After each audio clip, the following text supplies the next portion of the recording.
সম্প্রতি বাম ছাত্র ও যুব সংগঠন রাজ্যে আইনশৃঙ্খলার অবনতি, রাজ্যে কাজ নেই খাদ্য নেই বলে মিথ্যা অপপ্রচার চালিয়ে যাচ্ছে। বিরোধী ছাত্র যুব সংগঠনের বিরুদ্ধে এই অভিযোগ এনে শনিবার বিক্ষোভ মিছিল সংগঠিত করল ভারতীয় জনতা যুব মোর্চা ত্রিপুরা প্রদেশ।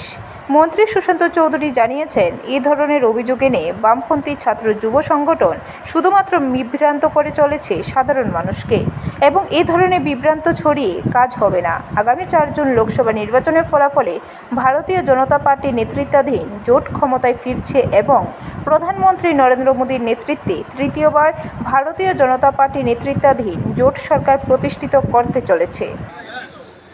রাজ্যে আইন শৃঙ্খলা নেই, খাদ্য নেই, অভাব, এই সমস্ত অভিযোগ এনে তারা মানুষকে যেমন একদিকে বিভ্রান্ত করতে চাইছে, ঠিক তেমনি আমাদের রাজ্যের মাননীয় মুখ্যমন্ত্রীর নেতৃত্বে যে একটা জনমুখী সরকার চলছে, সেই জনমুখী সরকারকে কালিমালিপ্ত করে মানুষকে ভুল পথে পরিচালিত করতে চাইছে, যেটা তাদের চিরাচরিত একটা পন্থা, চিরাচরিত একটা চরিত্র।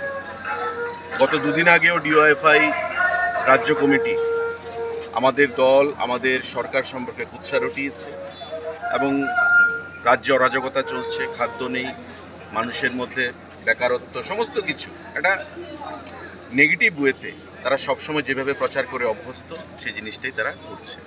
তারই প্রতিবাদে আমাদের প্রদেশ যুব মোর্চা, এখানে মাননীয় সভাপতি আছেন বিধায়ক সুশান্ত দেব মহোদয়, প্রদেশ যুব মোর্চার অন্যান্য নেতৃত্বরা আছেন, তাদের নেতৃত্বে আমাদের গর্জমান মিছিল আগরতলার বিভিন্ন পরিক্রমা করবে, জানান দেবে। কারণ আপনারা জানেন যে ইতিমধ্যে আজকে দেশের লোকসভা নির্বাচনের 7ম দফা সেখানে চলছে এবং কিছুক্ষণ পরেই সেটা সমাপ্ত হবে।